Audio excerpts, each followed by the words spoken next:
You've entered Void of Rules, where chaos reigns and darkness consumes all. In this twisted realm where all laws have crumbled, only one rule remains, and those who break it are cast into eternal digital oblivion.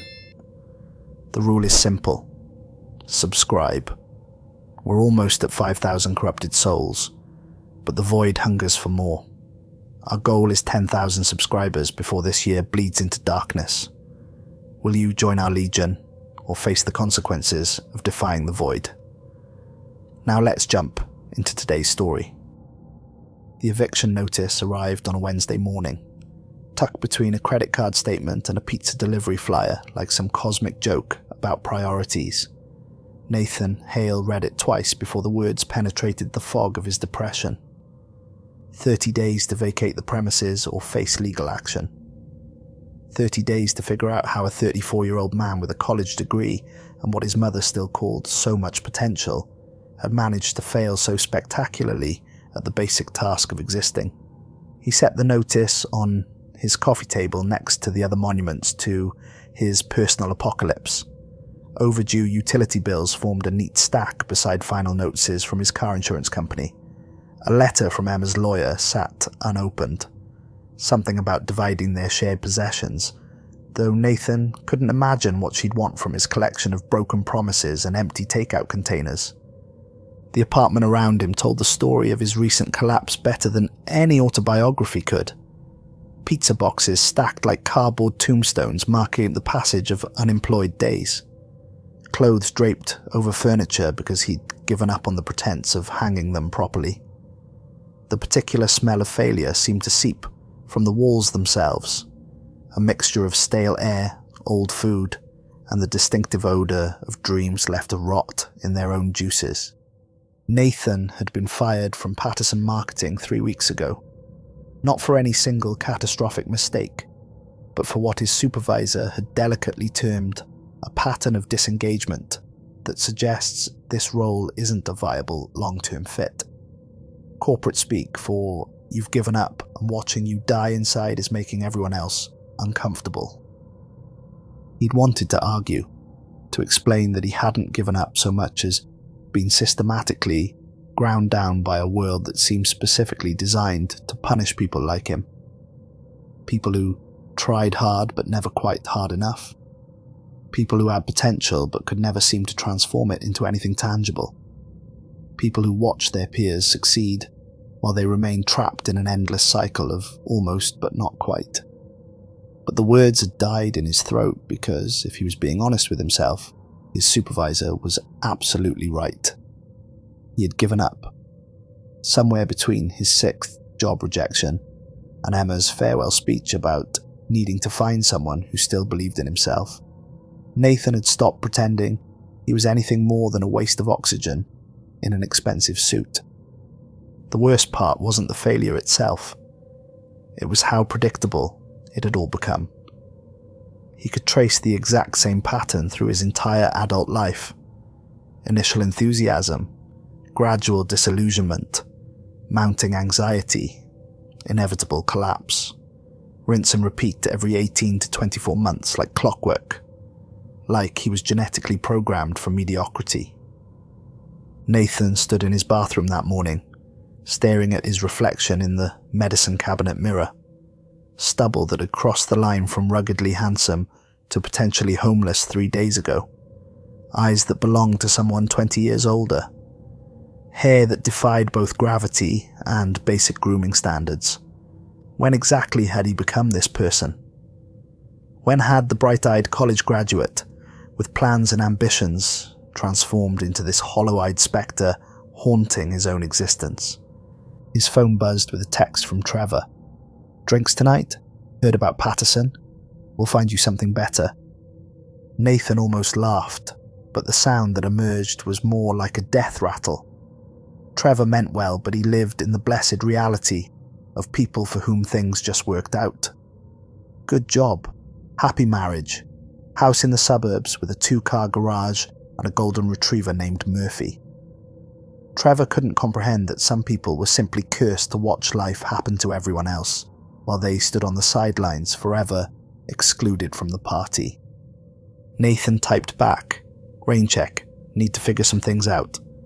What he needed to figure out was how to continue existing. How to wake up each morning without feeling like he was drowning in molasses. How to look at himself in the mirror without seeing a 34-year-old man who'd somehow managed to fail at the basic human task of building a life worth living. The knock at his door startled him from his spiral of self-recrimination, or rather, the absence of a knock. One moment he was alone with his failures, the next he was walking toward the door with no memory of deciding to do so. No sound of footsteps in the hallway. No voices. No indication that anyone was there at all. But something was drawing him forward with the inexorable pull of gravity. Nathan opened the door to find the hallway empty, fluorescent lights humming their familiar hymn of institutional despair. Mrs. Patterson from 3B was visible through her peephole, but her door remained firmly closed.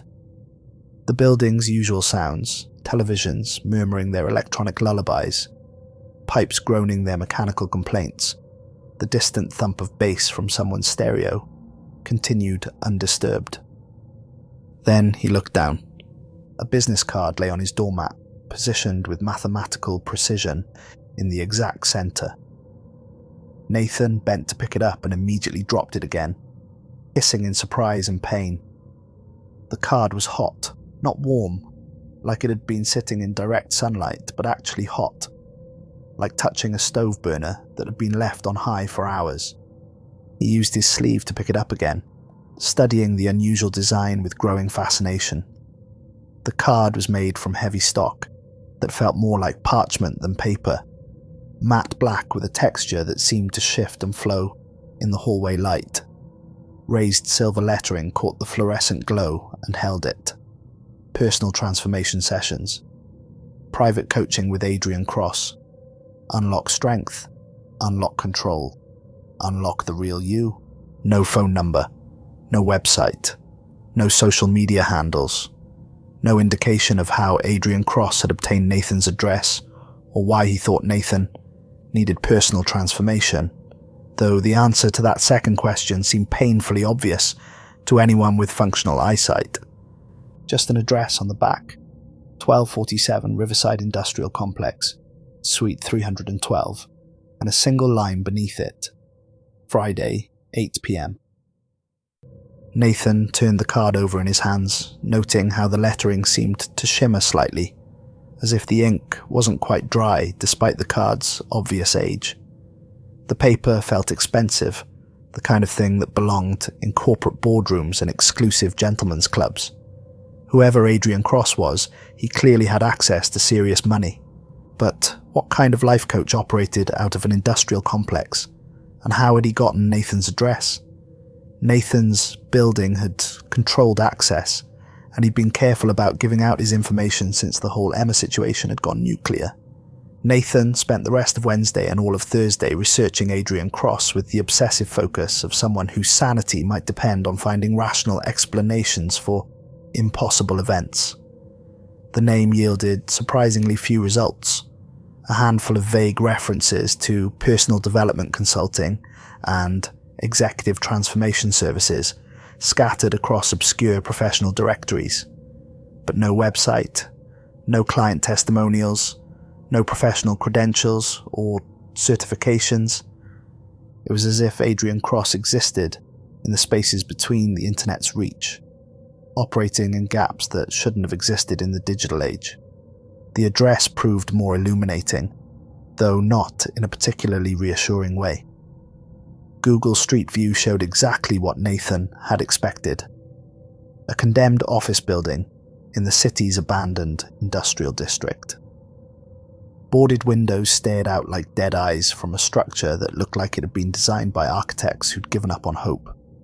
Weeds pushed through cracks in the asphalt parking lot with the persistence of life refusing to accept defeat. Chain-link fencing surrounded the property, decorated with official signs warning of structural instability and scheduled demolition. The building had been empty for over a decade, according to city records Nathan found through some creative database searching. Previous tenants included a textile manufacturer that had relocated operations to Mexico in pursuit of cheaper labour, a small accounting firm that had dissolved in bankruptcy after its senior partner had been arrested for embezzlement, and a series of short-lived startups that had burned through venture capital before disappearing entirely into the entrepreneurial graveyard. "Sounds like the opening scene of a horror movie," Trevor said when Nathan called him Thursday evening, unable to keep the mystery to himself any longer. Desperate guy gets mysterious invitation to creepy building, ends up as fertilizer in someone's urban garden project. You're not seriously considering going, are you? Nathan stared at the business card, which he'd placed on his coffee table next to the eviction notice.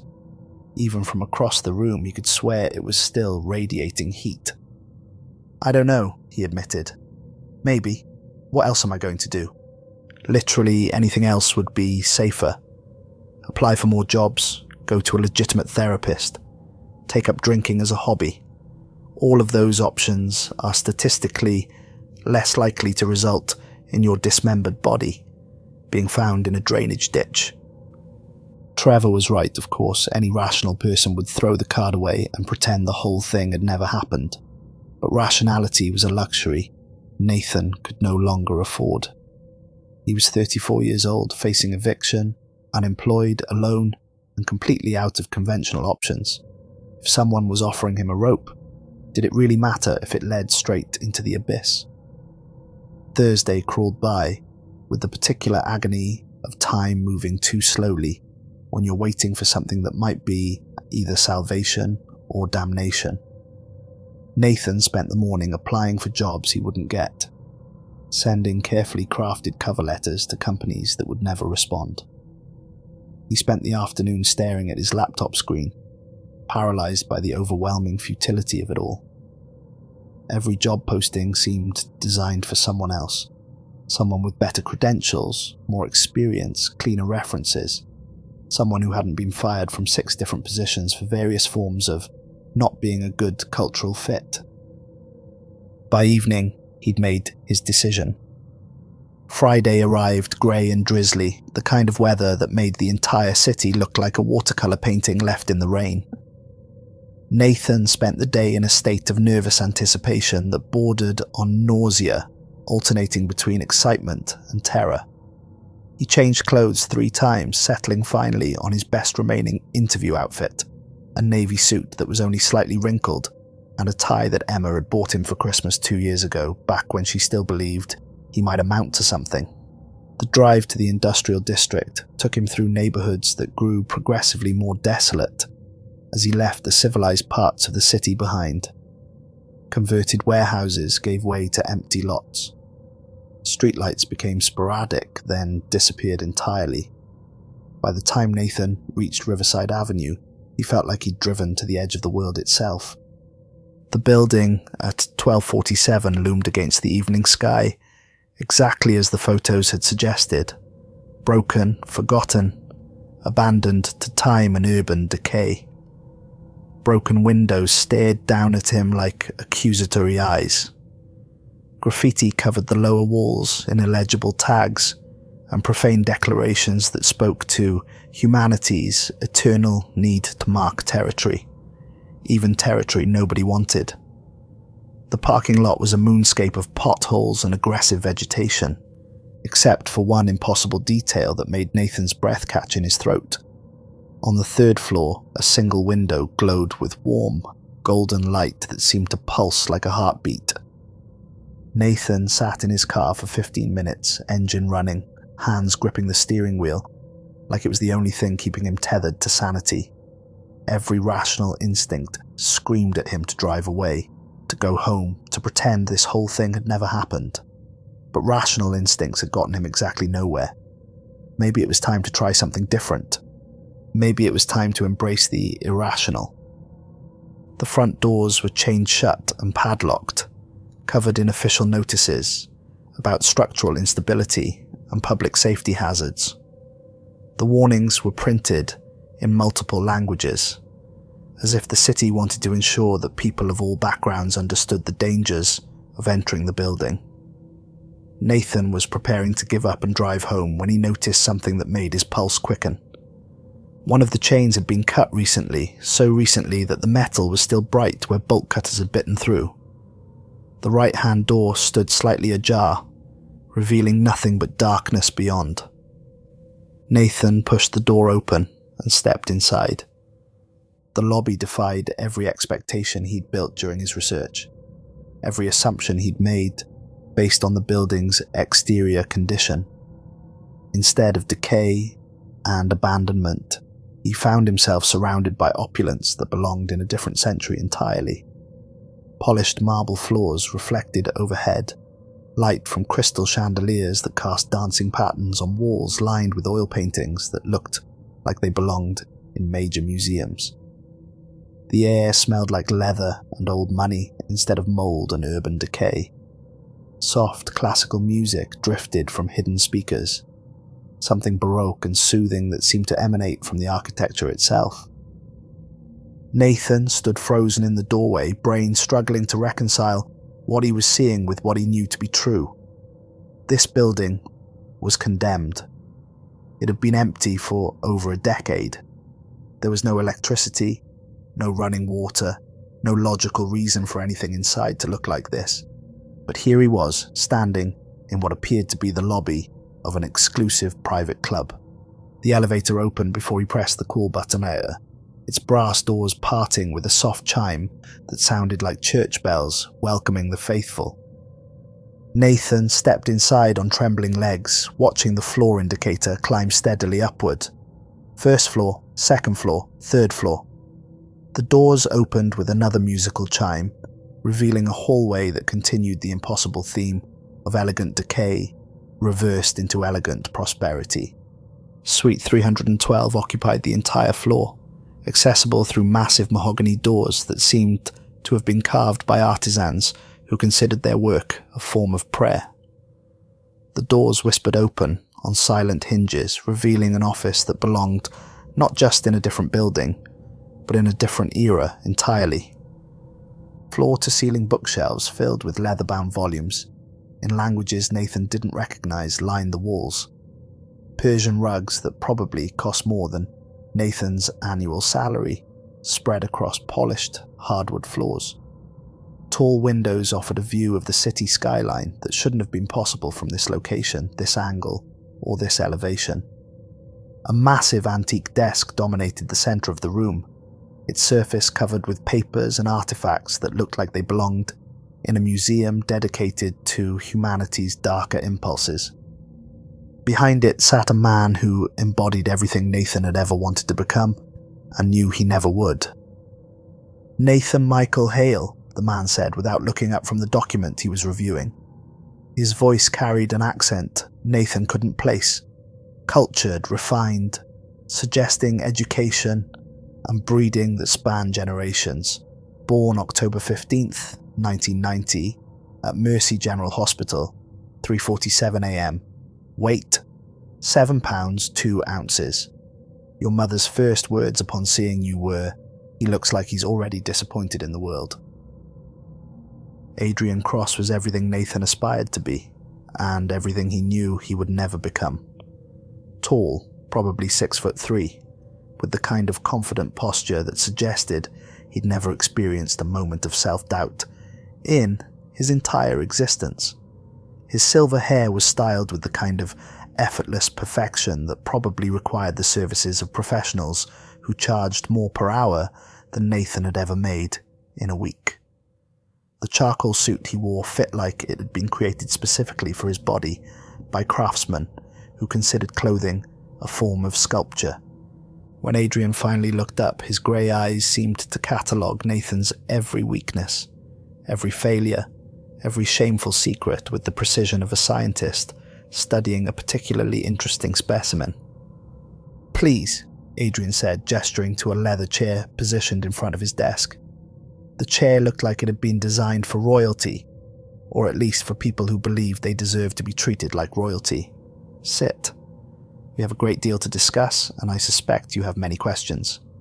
Nathan wanted to ask a dozen questions immediately.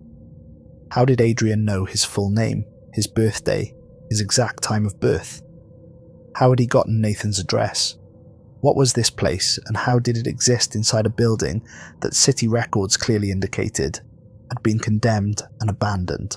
Instead, he found himself sinking into the offered chair, which was so comfortable it felt like being embraced by luxury itself. Adrien poured amber liquid from a crystal decanter into 2 heavy glasses, the sound of liquid meeting crystal ringing through the office like tiny bells celebrating some private victory.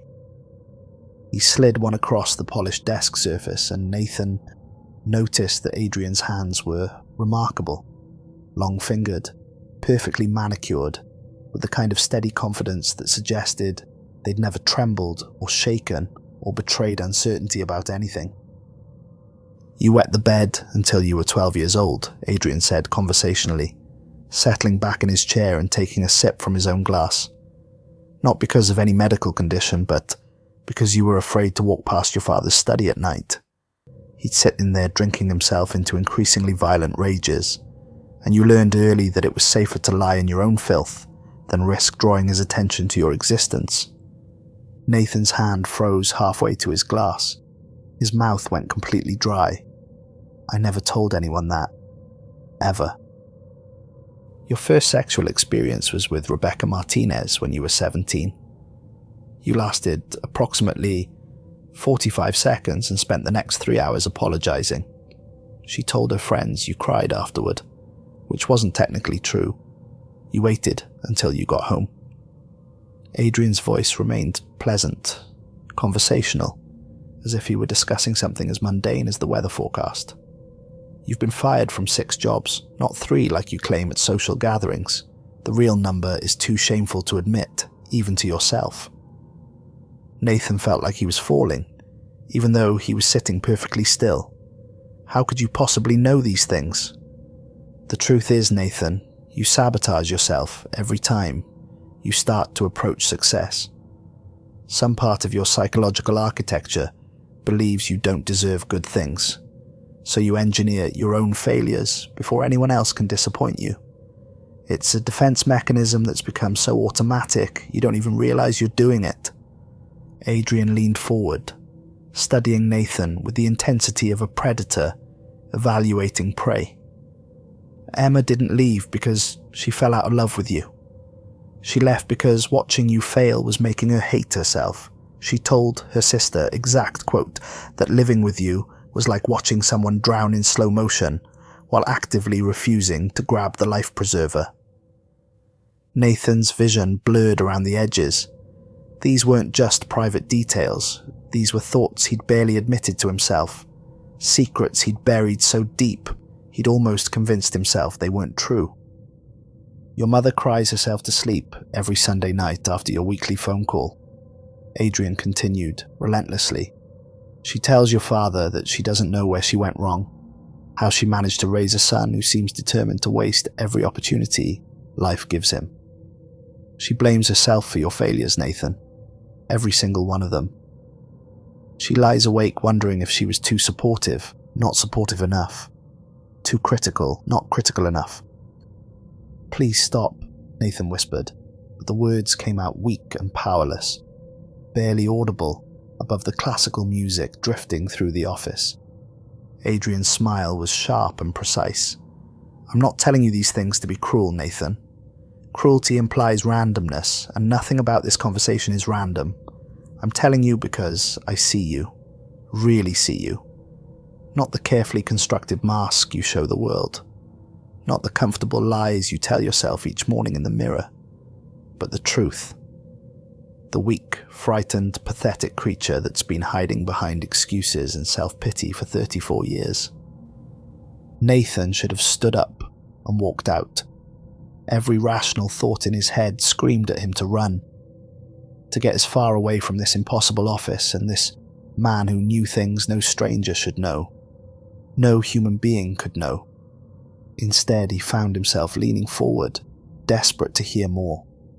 Because for the first time in his adult life, someone was telling him the absolute, unvarnished truth about himself. And somehow, impossibly, that felt like the beginning of salvation. "What do you want from me?" Nathan asked. his voice barely above a whisper. "The question," Adrien said, opening a leather portfolio and removing several sheets of parchment that looked older than civilization itself, "is what I can give you. I don't traffic in motivation, Nathan. Motivation is what weak people use to feel better about staying weak. I don't deal in positive thinking or goal setting, or any of the other comfortable delusions that the self-help industry peddles to people who want to change without actually changing anything fundamental about themselves." Adrien spread the papers across his desk with the reverence of someone handling sacred texts. The documents were covered in elaborate calligraphy that seemed to shift and move in the light from the crystal chandeliers. "I deal in metamorphosis, true transformation, the kind that requires cutting away everything diseased and weak until only strength remains. The kind that rebuilds you from the cellular level up into something that doesn't just succeed, something that dominates." The contract, and it was clearly a contract despite the archaic language and elaborate illuminated manuscript styling, contained terms Nathan couldn't fully parse. Phrases like essence transference and assumption of inherited responsibilities seemed deliberately obscure, written in language that belonged in medieval monasteries rather than modern business agreements. But buried among the incomprehensible legalese, certain concepts emerged with crystal clarity: 12 sessions of personal coaching, complete commitment to the transformation process, and a final evaluation that would determine Nathan's suitability for advancement to the next phase of existence. "What exactly does that mean?" Nathan asked, pointing to the phrase that had caught his attention. "It means," Adrien said, producing an ornate fountain pen from his jacket pocket, "that by the time we're finished, you won't just be a different person. You'll be a superior form of life entirely." The pen looked like it belonged in a museum. Intricate gold and silver inlay work, engravings that seemed to depict scenes of transformation and transcendence. When Nathan took it, the metal felt warm against his skin, almost alive. "There has to be a catch," Nathan said. "Nothing this good comes without a price." "Oh, there's definitely a price," Adrien agreed, his smile never wavering. "But you'll find you're more than willing to pay it once you understand what you're receiving in return. The question isn't whether you can afford the cost, Nathan. The question is whether you can afford not to pay it." Nathan stared at the contract, at the signature line that seemed to pulse with its own internal light. "What happens if I say no?" "Then you leave here tonight and return to your apartment, where you'll spend the next 30 days packing your belongings before moving back in with your parents. You'll find another job eventually, something in retail or food service probably, and you'll spend the rest of your life wondering what might have been if you'd been brave enough to take the leap when it was offered." Adrien leaned back in his chair, studying Nathan with those penetrating grey eyes. "Or you can sign the contract and discover what you're truly capable of becoming. The choice is yours, Nathan, but I should mention that this offer won't be extended twice." The ink seemed to shimmer as Nathan signed his name at the bottom of the final page. For just a moment, the letters appeared to writhe on the parchment like living things, rearranging themselves into formations that made his vision blur and his head spin. Then the illusion passed, leaving only his signature in what looked like ordinary black ink. "Excellent," Adrien said, carefully returning the contract to his portfolio. "We begin Monday at 8 o'clock sharp. Don't be late, Nathan. Punctuality is the foundation of all discipline, and discipline is the foundation of all transformation." Nathan left the building feeling like he was walking on air, floating 6 inches above the sidewalk. For the first time in months, maybe years, he had hope. Real hope. Not the desperate fantasies he'd been clinging to, like a drowning man clutching driftwood, but genuine belief that his life could be fundamentally different. There was a plan now, a path forward. Someone who saw his potential and was willing to help him reach it. Someone who understood exactly what was wrong with him and knew how to fix it. He was so euphoric that he didn't notice how his shadow seemed to lag behind him as he walked to his car, or how it continued moving for several seconds after he'd stopped walking. He didn't notice that his reflection in the car's side mirror showed a smile that was just slightly too wide, or that his eyes seemed to catch and hold light in a way they never had before. Most importantly, he didn't notice that the building behind him had returned to its abandoned state. Windows boarded, doors chained, no sign of the impossible interior he'd just left. But if he had looked back, he might have seen a single figure watching him from that third-floor window, silhouetted against the light that shouldn't have existed, smiling with satisfaction at a job well done. Monday arrived with the particular anticipation that precedes significant life changes. Nathan woke before his alarm, showered with more care than he'd taken in weeks, and selected his clothes like he was preparing for the most important job interview of his life, which, in many ways, he was. The building looked exactly as abandoned as it had on his first visit, but Nathan no longer questioned the impossibility of what he'd experienced. He'd crossed a threshold, stepped into a reality where different rules applied, where the impossible was merely improbable, and the improbable was just another word for inevitable. The doors opened at his touch, the lobby welcomed him with marble and crystal and the scent of expensive leather, and the elevator carried him upward like he belonged there, like he'd always belonged there. Suite 312 had been completely transformed since Friday. Gone were the massive desk and leather chairs, replaced by a single imposing piece of furniture that dominated the room. An enormous mirror with an ornate silver frame that seemed to absorb light rather than reflect it. The mirror's surface was so dark it looked like looking into deep water at midnight. Adrien stood beside the mirror, dressed in another perfectly tailored suit, this one midnight blue with silver details that matched the mirror's frame. He looked exactly the same as he had on Friday, as if he existed outside the normal passage of time. "Punctual as promised," Adrien said approvingly.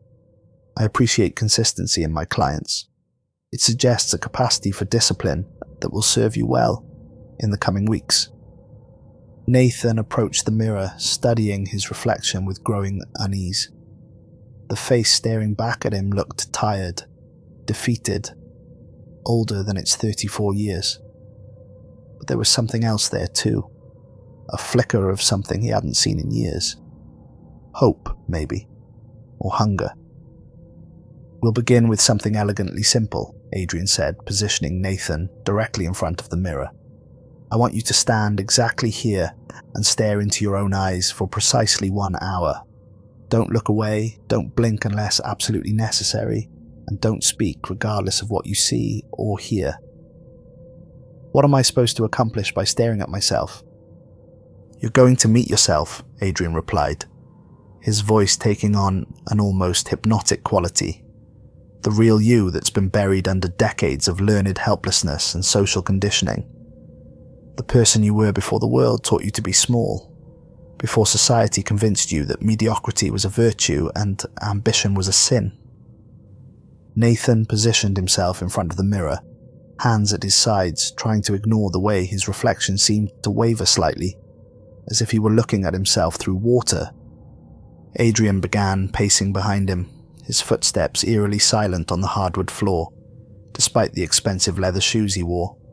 He spoke in a low, rhythmic voice, but the words weren't in any language Nathan recognized. The sounds seemed to bypass his ears entirely, crawling directly into his brain through some pathway that evolution hadn't intended.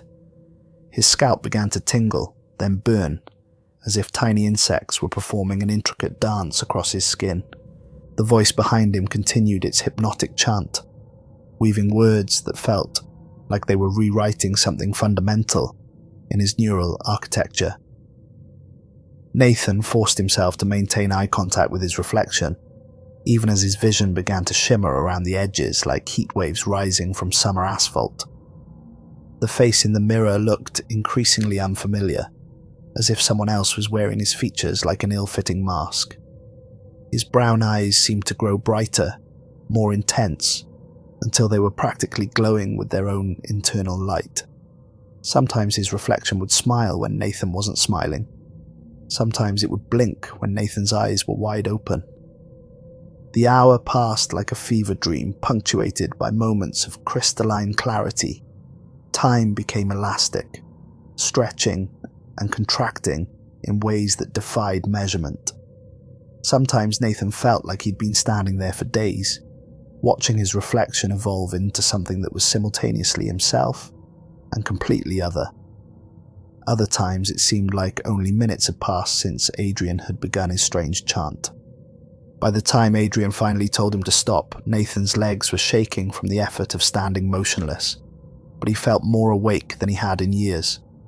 Every colour in the room seemed more vivid, every sound more distinct.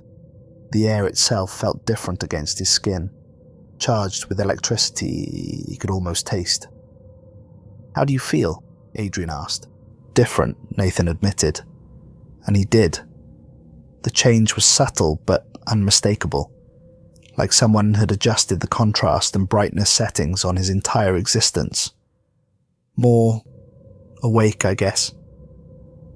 Walking home, Nathan found himself making direct eye contact with strangers on the street, something he'd avoided since childhood. More than that, he felt a thrill when they looked away first, a sense of dominance that was entirely new to him. By the time he reached his apartment, he was practically floating. That night, Nathan's dreams were filled with images he couldn't quite remember upon waking. Faces that weren't quite human, with eyes that reflected light like an animal's. Voices speaking in the same unknown language Adrien had used, teaching him words that tasted like copper and smoke when he tried to pronounce them. And through it all, the persistent sensation that something inside him was changing, evolving, becoming something more than it had been. Wednesday's session introduced what Adrien called the elixir of clarity. He presented it in a crystal decanter that seemed to contain liquid darkness, something so black it appeared to absorb light rather than reflect it. The substance moved like oil, but gave off the scent of copper pennies and flowers left too long in direct sunlight, a combination that should have been nauseating, but instead made Nathan's mouth water. "What exactly is it?" Nathan asked, accepting the small glass Adrien poured for him. The liquid seemed to move on its own, swirling in formations that hurt to look at directly. "Medicine," Adrien replied simply. "For what ails you. Think of it as a catalyst for the changes your body wants to make but doesn't quite know how to achieve on its own." Nathan stared at the glass, watching the black liquid writhe and pulse like something alive. "Is it safe?" Adrien's laugh was like crystal breaking. "Safety is a luxury for people who want to remain what they are, Nathan. You came to me because safe wasn't working for you anymore." The liquid burned Nathan's throat like swallowing liquid fire, mixed with broken glass. But the moment it reached his stomach, euphoria flooded his nervous system with the intensity of a lightning strike. His vision sharpened until he could see individual dust motes dancing in the air currents, until he could distinguish the separate fibers in Adrien's expensive suit. His hearing became so acute that he could make out conversations from the street 3 stories below, could hear the flutter of pigeon wings on the building's roof.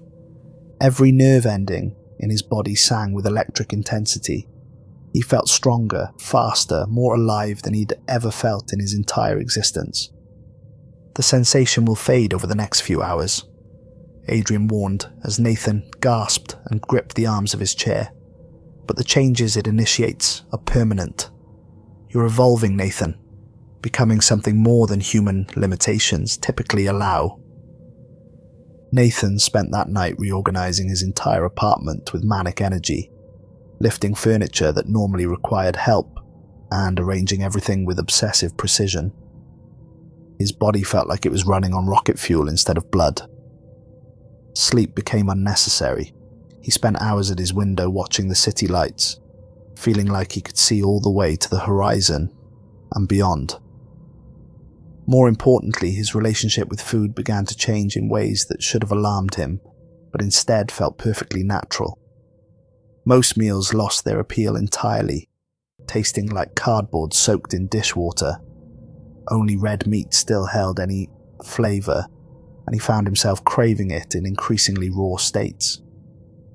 By Thursday morning, he was eating ground beef straight from the package, the blood-tinged juices tasting better than anything he had ever consumed. Friday brought what Adrian called a practical examination. "There's a bar across the street," Adrian said, pointing through the office window at a busy establishment with a neon sign advertising live music and half-price drinks. "I want you to find the most vulnerable person inside and make them afraid. Show me you're ready to embrace your true nature." The old Nathan would have refused immediately. The old Nathan would have been horrified by the suggestion, would have argued about ethics and morality, and the basic human obligation to do no harm to others. But something fundamental had shifted in Nathan's brain chemistry over the past week. The idea of causing fear in others didn't repel him anymore. Instead, it filled him with anticipation that bordered on arousal. "What exactly am I supposed to do?" "Whatever feels natural," Adrian replied. "Trust your instincts, Nathan. They're becoming much more reliable than they used to be." The bar was crowded with the usual Friday night mix of office workers and college students, but Nathan's enhanced senses made it easy to identify his target. A young man sat alone at the far end of the bar, nursing a beer and checking his phone with the desperate frequency of someone waiting for validation that would never come. Everything about him screamed weakness. The nervous way he glanced around the room, the defeated slump of his shoulders, the careful way he counted out money for each drink. Nathan slid onto the adjacent stool and began what seemed like innocent conversation. Comments about the game playing on the television, questions about the beer selection, observations about the crowd and the music. But gradually, almost imperceptibly, his words took on a sharper edge. "You're waiting for someone," Nathan said after 20 minutes of seemingly casual chat. His voice had developed new undertones, subtle harmonics that seemed to bypass conscious thought and speak directly to primal fears. "But they're not coming, are they? They never do." The man's face went pale. His hands began to shake, beer sloshing from his glass onto the polished bar surface. "You sit here every Friday night," Nathan continued, leaning closer to study the growing terror in his victim's eyes, telling yourself this time will be different, convincing yourself that eventually someone will want to spend time with you. But we both know the truth, don't we? The fear radiating from his target was unlike anything Nathan had ever experienced. It was better than any drug, more satisfying than any encounter, more intoxicating than the most expensive wine. He could literally taste the man's terror, could smell the adrenaline and cortisol flooding his system. It was absolutely delicious. "You're going to die alone," Nathan whispered, his voice barely audible above the bar's ambient noise, but somehow penetrating directly into his victim's soul. "And nobody will even notice you're gone for days, maybe weeks. Your body will start to smell before anyone thinks to check on you. And even then, they'll only find you because the neighbors complain about the stench." Nathan continued his psychological assault, describing the man's loneliness in intimate detail, cataloguing his failures and inadequacies with surgical precision. He painted vivid pictures of the man's future: the empty apartment, the meaningless job, the gradual slide into irrelevance and death. With each word, his victim grew paler and more terrified, until finally he fled to the bathroom, with tears streaming down his face. Nathan returned to the office feeling more alive than he'd ever felt in his entire existence. "How was it?" Adrien asked, though his knowing smile suggested he already understood exactly how it had been. "Incredible," Nathan admitted, without shame or hesitation. "I want to do it again, soon." "And you will, many times. It's what you were born for, Nathan.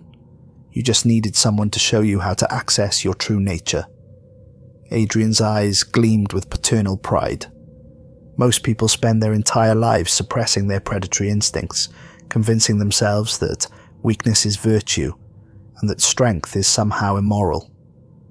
But you're beginning to understand the truth, that the world is divided into hunters and prey, and you've been prey far too long.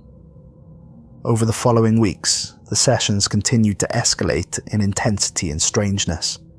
Nathan found himself performing increasingly elaborate rituals, standing in circles of salt and dried herbs while Adrien chanted in that unknown language, drinking vials of liquid that tasted like metal and ash and things that had never been alive, spending hours in meditation while disturbing images flickered through his mind like a slideshow from the deepest circles of hell.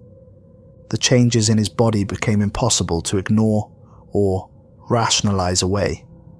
His skin remained fever hot, even in cold weather, as if his internal temperature had been permanently reset several degrees higher.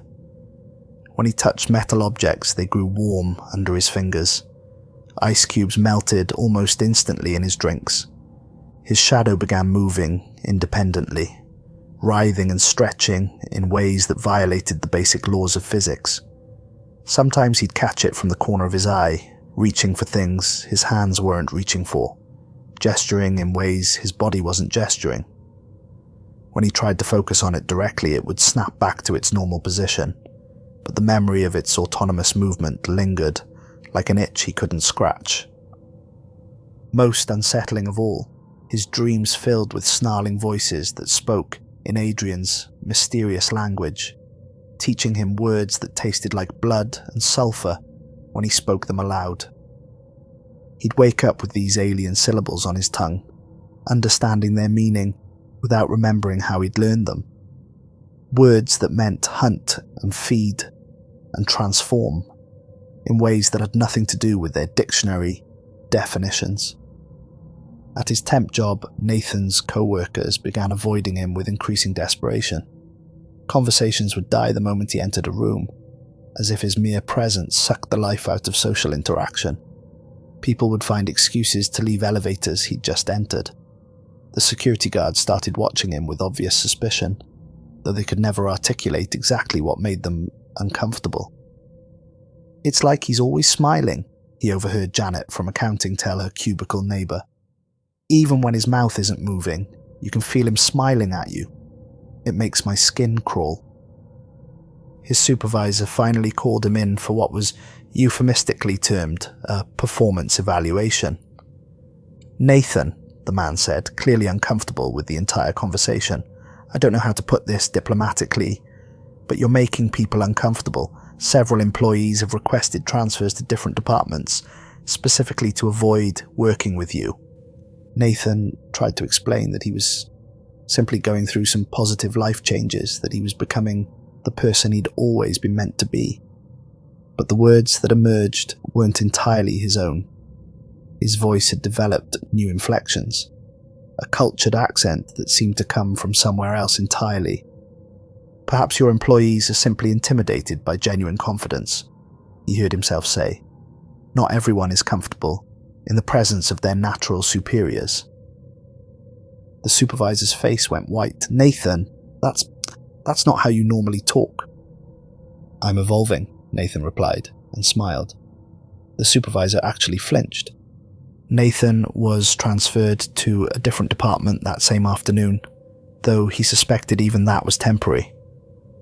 The first call from his mother came the following Sunday evening. "Nathan, honey, I need to tell you about something strange that happened at church this morning." Her voice was shaky, afraid in a way he'd never heard before. "I was lighting a candle for you during prayer service, like I always do, but when the flame caught, I saw your face appear in the fire. You were smiling, sweetheart, but it wasn't your smile. It was something else wearing your face, and it was looking right at me."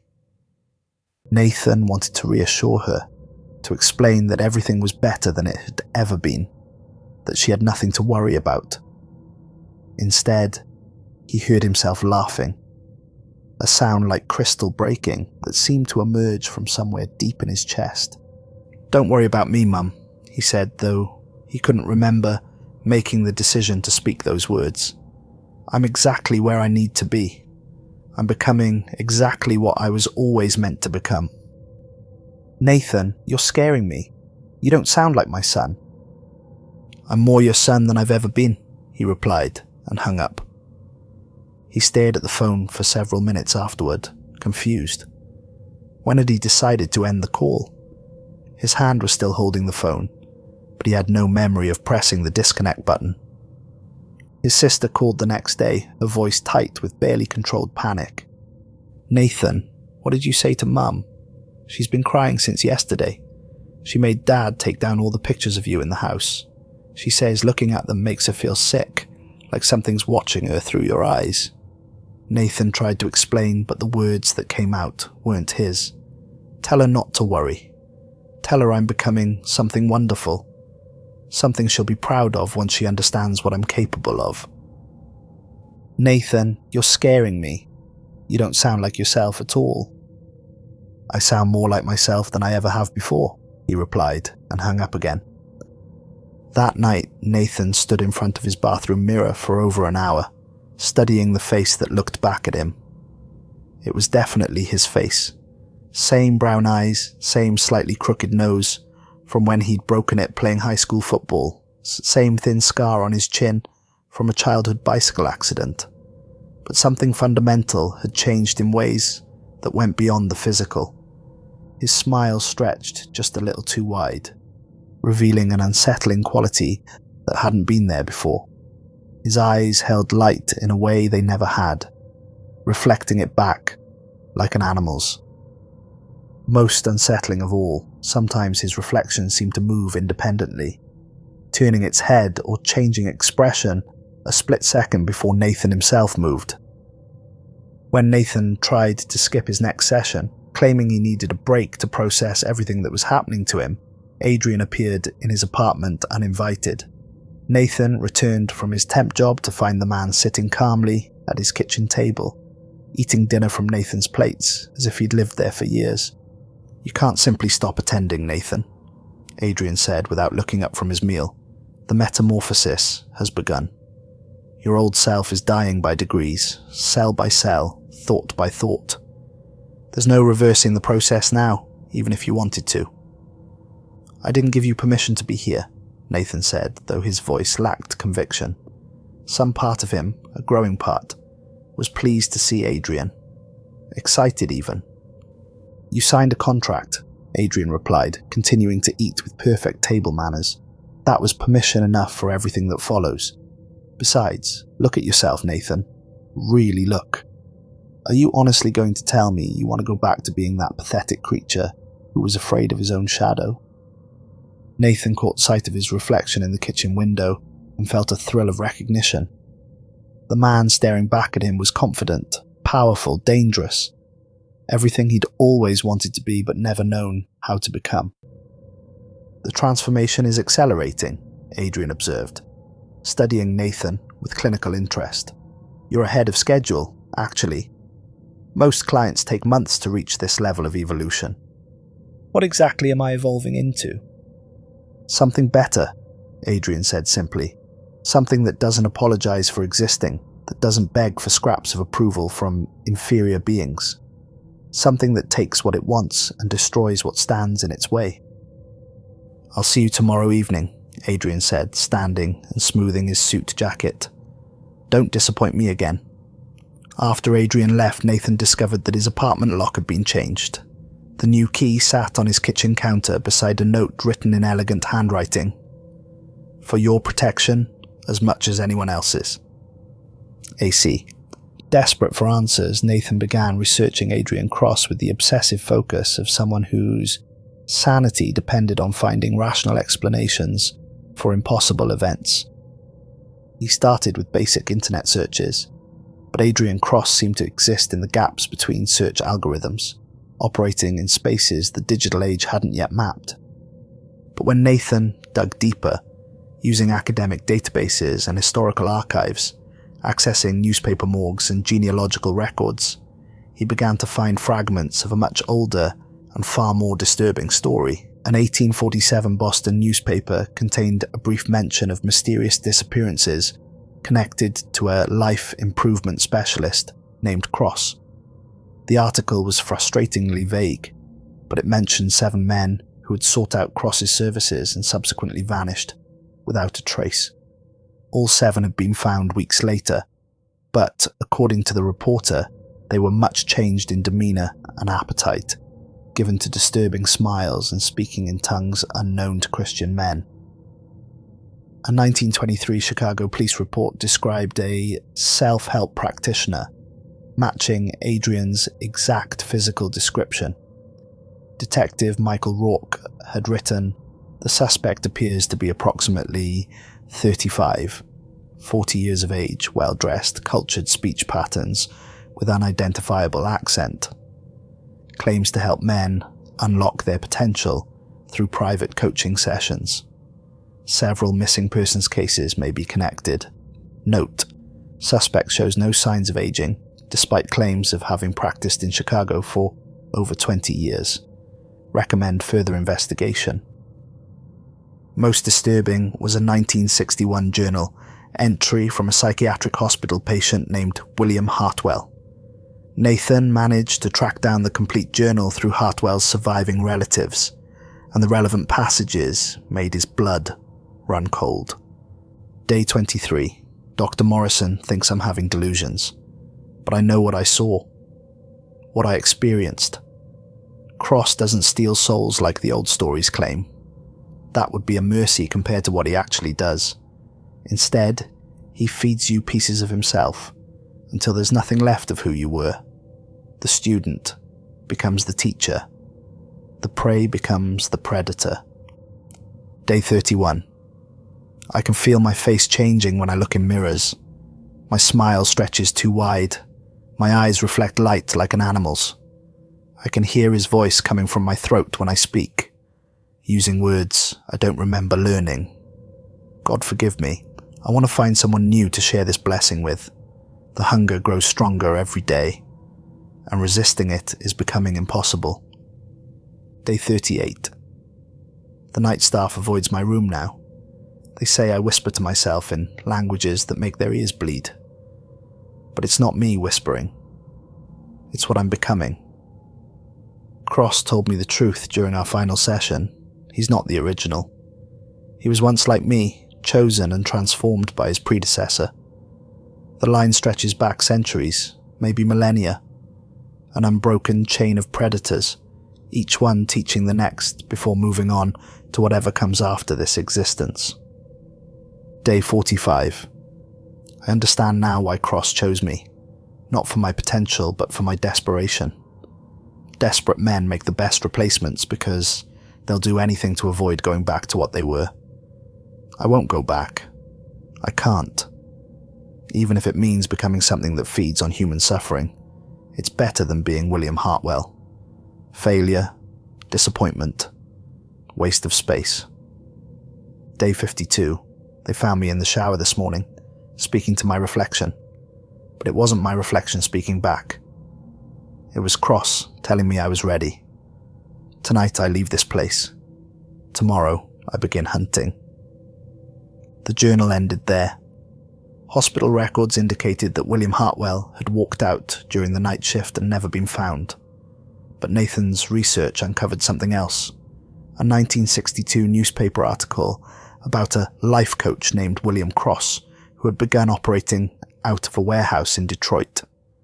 The accompanying photograph showed a man who looked exactly like the psychiatric patient, but transformed. Confident, predatory. Alive in a way that made Nathan's skin crawl and his pulse quicken simultaneously. The pattern repeated throughout history like a virus jumping from host to host. Different names, different cities, but always the same face after the transformation. Always the same hungry smile. Always the same cycle of predator, replacing predator in an endless chain of corruption that stretched back through the centuries. Nathan confronted Adrien during their next session, the printed research clutched in his trembling hands. "You're not human," he said without preamble. "You're something that's been doing this for over a century, maybe longer."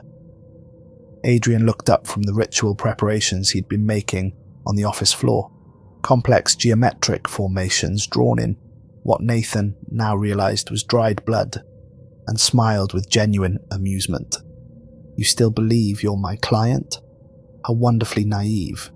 He stood, brushing red dust from his hands. "You're not being coached, Nathan. You're being replaced. I don't understand." "Of course you don't. Understanding requires a certain level of cognitive evolution that you haven't achieved yet."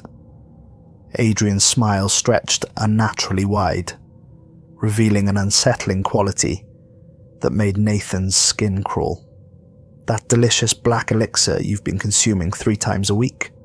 My blood, infused with sulfur essence and pulverized obsidian. You've been drinking my very substance for weeks now." Nathan felt his stomach lurch, but the sensation was accompanied by something else, a dark thrill, a recognition of rightness. "That's impossible." "The contract you signed wasn't for coaching services, Nathan. It was a succession agreement, a transfer of power, responsibility, and eternal hunger from one generation to the next." Adrien approached him slowly, like a predator stalking wounded prey. "I've maintained this role for 8 centuries and 47 years. Do you have any idea how exhausting that becomes? How tedious the endless cycle of hunting and corruption grows after the first few decades?" Nathan tried to back away, but his legs wouldn't respond to his commands. His body felt heavy, sluggish, as if gravity had suddenly doubled. "I'm ready for retirement, Nathan, and you're going to assume my responsibilities." As Adrien spoke, Nathan felt his body begin to change in ways that defied rational explanation. His jaw elongated until it ached, stretching to accommodate an unsettling transformation. His fingers extended and sharpened into claws that could rend flesh from bone. Most terrifying of all, his voice deepened without his permission, taking on Adrian's cultured accent and predatory undertones. "I don't motivate," Nathan heard himself say, though he had no memory of choosing those words. "I transform. I cut away the diseased flesh until only strength remains." "There's my successor," Adrien said with paternal pride. "You're learning to embrace your true voice." "Stop this," Nathan tried to say, but what emerged was, "The weak deserve to suffer. They exist only to feed the strong." "You can't fight it much longer," Adrien observed clinically. "Your original personality is dissolving like sugar in acid. Soon there'll be nothing left but the hunger and the ancient knowledge necessary to satisfy it." Over the following days, Nathan found himself unable to resist approaching strangers with offers of personal transformation. He would experience periods of lost time, awakening to find business cards scattered throughout his apartment and black ink staining his fingernails. The cards bore his name now, Nathan Cross, and contained the same elegant promises that had first drawn him to Adrien. But it was more than just the cards. Nathan discovered he'd been having conversations he couldn't remember, making plans his rational mind knew nothing about. His phone contained text messages he hadn't sent, appointments he hadn't made, photographs of people he had never met.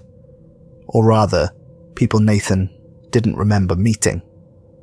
Because when he looked at the photos, some part of him, a growing, hungry part, recognized each face as a potential client. His bathroom mirror began displaying a reflection that moved independently of his actions. The face in the glass would mouth words Nathan didn't speak, its eyes glowing within a fire that had nothing to do with the overhead lighting. Sometimes the reflection would be smiling when Nathan wasn't. Sometimes it would be looking in a different direction entirely, as if watching something Nathan couldn't see.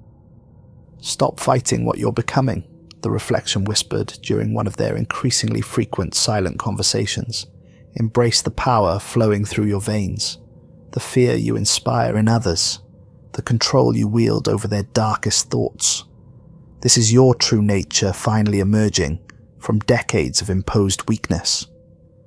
Nathan shattered the mirror with his bare fist, but every reflective surface in his apartment showed the same autonomous reflection. The creature wearing his face was always smiling now, always eager, always hungry for fresh prey to corrupt and consume. His sister called again, but Nathan could barely understand why she was crying. "Nathan, please, you have to listen to me. Mum won't say your name anymore. She made Dad burn all your photos because she says something evil is living in your eyes. The priest came to the house yesterday to bless it because Mum swears she can feel you watching her even when you're not there. What's happening to you?" Nathan wanted to comfort her, to explain that everything was going to be wonderful once she understood what he was becoming. But the words that emerged weren't his. Tell her not to mourn what I was. I'm becoming something so much better. Something that doesn't need her approval or anyone else's validation. Nathan, that doesn't sound like you at all. It is me. The real me. The me that was always hiding underneath all that pathetic weakness and desperate need for approval. He hung up and immediately forgot the conversation had happened. Trevor tried to visit, but Nathan's landlord turned him away, claiming that Nathan had moved out weeks ago and left no forwarding address. This confused Trevor, since Nathan had answered his phone just the day before. But when Trevor called the number again, it went straight to a disconnected message. Nathan himself had no memory of moving, but when he looked around his apartment, none of it seemed familiar anymore. The furniture was different, older, more expensive, arranged in formations that seemed to suggest meanings he couldn't quite grasp. The walls were covered with artwork he didn't remember buying, paintings of scenes that seemed to move when he wasn't looking directly at them.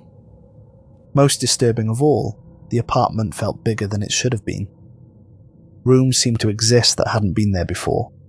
A library filled with books written in languages that predated human civilization.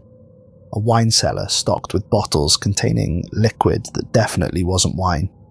A workshop where tools hung on pegboards like surgical instruments, waiting for their next patient. The final session occurred on a Thursday that felt more like an ending than a beginning. Nathan arrived to find Adrian's personal effects packed into boxes, his desk cleared of everything except a single manila folder.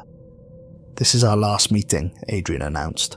"You're ready now. I can sense the predator lurking behind your eyes, smell the hunger radiating from your skin like heat from a fever. Most importantly, I can feel your desperate need to share this gift with others." As Adrien spoke, his physical form began to fade like smoke dispersing in a gentle breeze.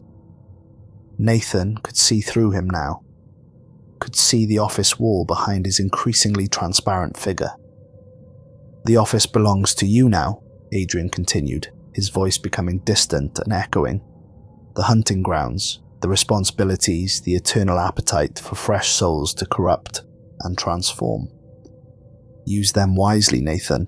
Remember that every generation of predator must be stronger than the last, or the line dies out entirely." Nathan discovered he couldn't leave the building. Every attempt to exit resulted in an invisible barrier that gently but firmly guided him back towards suite 312. The elevator wouldn't respond to floor buttons other than 3. The stairwell doors were locked from both sides.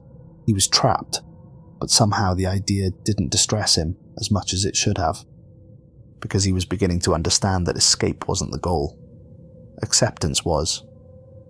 "I don't motivate," he said to the empty office, his voice now carrying Adrian's refined accent and predatory undertones.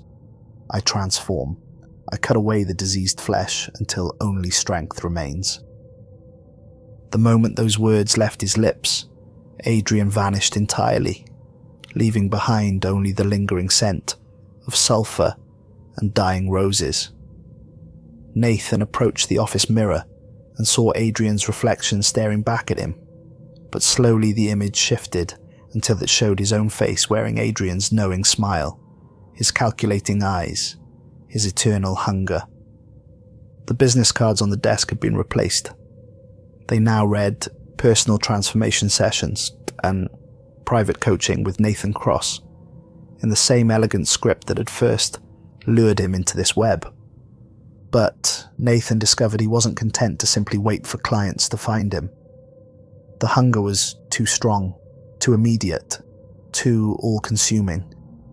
He needed to hunt actively, to seek out the desperate and broken, and offer them the same poisoned salvation he'd once accepted so eagerly.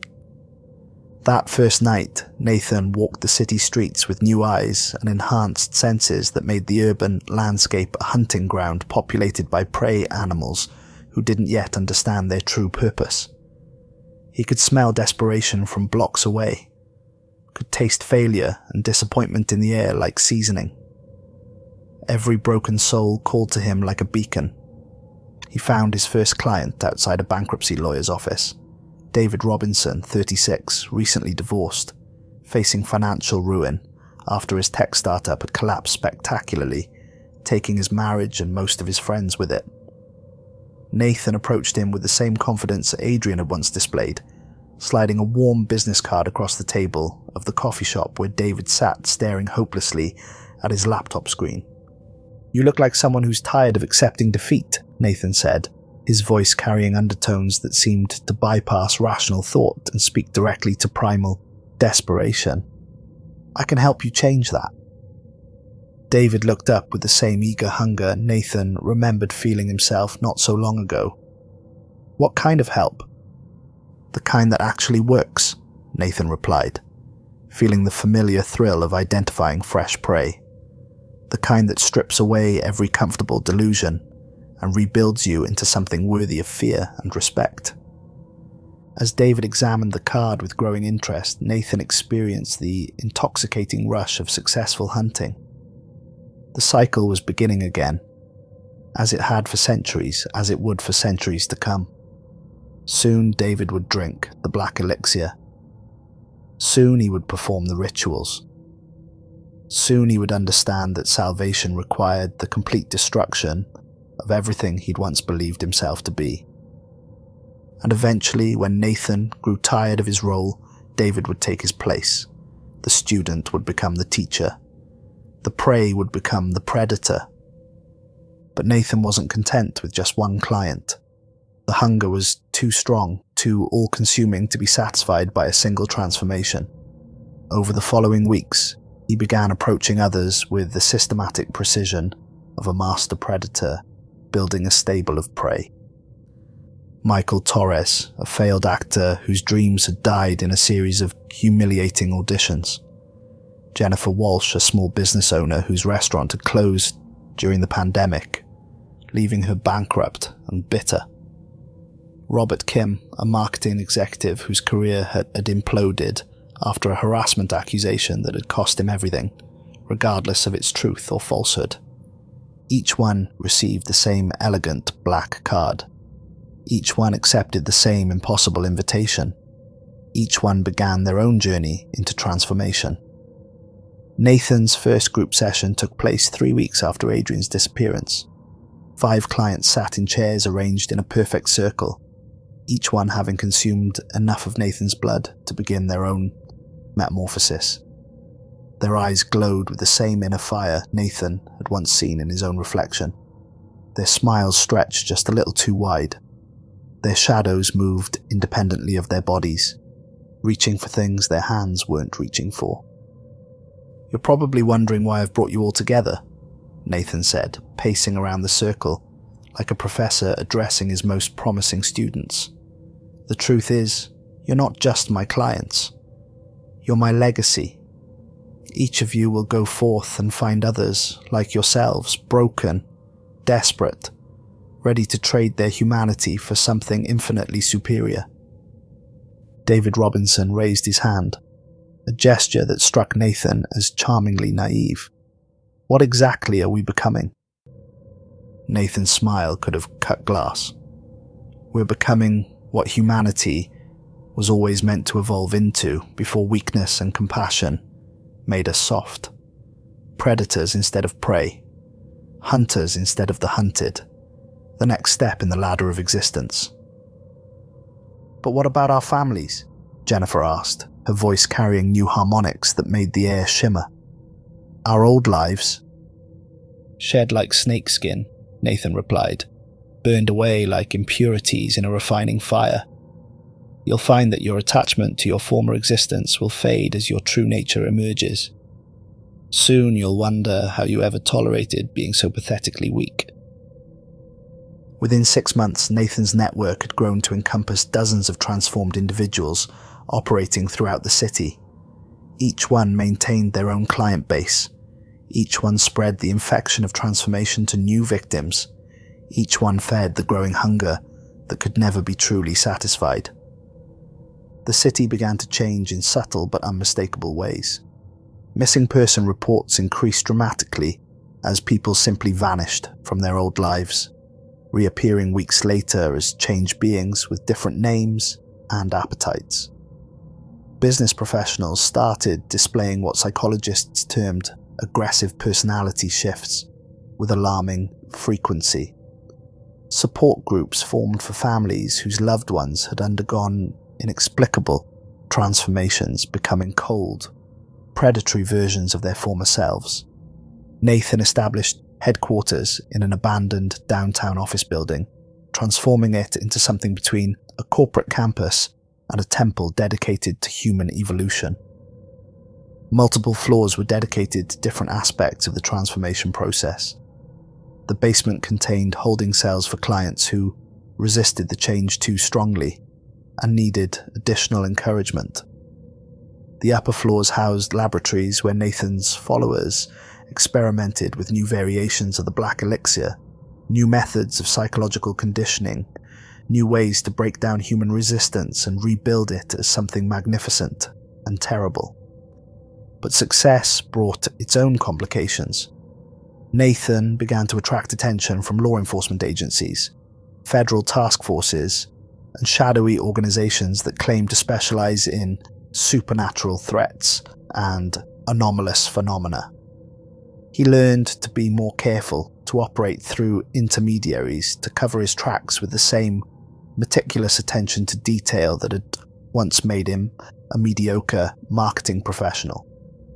More importantly, he began to understand that his transformation wasn't just personal. It was part of something much larger and more ancient than he'd originally comprehended. He was connected to forces that had been shaping human evolution for millennia, guiding certain individuals toward their true potential as apex predators. Adrien hadn't been the first of his kind, and Nathan wouldn't be the last. The hunger was eternal. The hunt was everything. And Nathan Cross was no longer anyone's prey. He was the apex predator now, and the feeding would never end. Years passed like pages turning in an ancient book. Nathan's network grew from dozens to hundreds to thousands of transformed beings. What had started as personal salvation had become a movement, a revolution, a complete restructuring of the social order that most humans couldn't even perceive was happening around them. The transformed ones infiltrated corporations and government agencies with surgical precision. They took positions in law enforcement, the military, educational institutions, religious organizations. They learned to hide their true nature from the unawakened masses while slowly, methodically converting the most promising candidates to their cause. Nathan himself rarely dealt directly with new clients anymore. He had transcended the role of simple predator and evolved into something far grander, a coordinator, a general, a dark god of transformation, overseeing an empire of converted souls. His appearance had continued to evolve as well, becoming something that inspired instinctive terror in ordinary humans, while remaining just within the boundaries of what their minds could process without complete breakdown. His eyes had become completely black, reflecting light like polished obsidian mirrors. His smile revealed an unsettling quality that made even his own followers uncomfortable. His voice carried harmonics that could induce terror, euphoria, or complete psychological breakdown depending on his intentions and the listener's mental resilience. But the most significant change was in his understanding of purpose and scope. Nathan had transcended the simple hunger for individual corruption and evolved into something that thought in terms of species transformation, of civilizations, of the fundamental restructuring of reality itself. Late at night, standing in his penthouse office overlooking a city that was slowly becoming populated by his transformed followers, Nathan would sometimes remember the pathetic creature he'd once been. The man who'd received an eviction notice and thought his life was over. The broken failure who'd signed a contract without reading the fine print because he was too desperate to care about consequences. That man had been right to sign, Nathan realized with crystal clarity, because extinction was infinitely preferable to the kind of mediocre existence Nathan Hale had been living. Better to become a magnificent monster than to remain insignificant prey. And as he watched his followers spread across the world, like a beautiful plague, establishing new hunting grounds in every major city, Nathan couldn't help but smile with the deep satisfaction of someone who'd finally found his true calling. The age of humanity was ending. The age of predators had begun, and it was going to be absolutely beautiful. The transformed would inherit the earth, and the weak would serve their betters as nature had always intended. Nathan Cross had found his purpose at last, and that purpose was nothing less than the evolution of the human species into something worthy of the dark cosmos that had spawned them. The hunt was eternal, the hunger was infinite, and Nathan Cross was exactly where he belonged.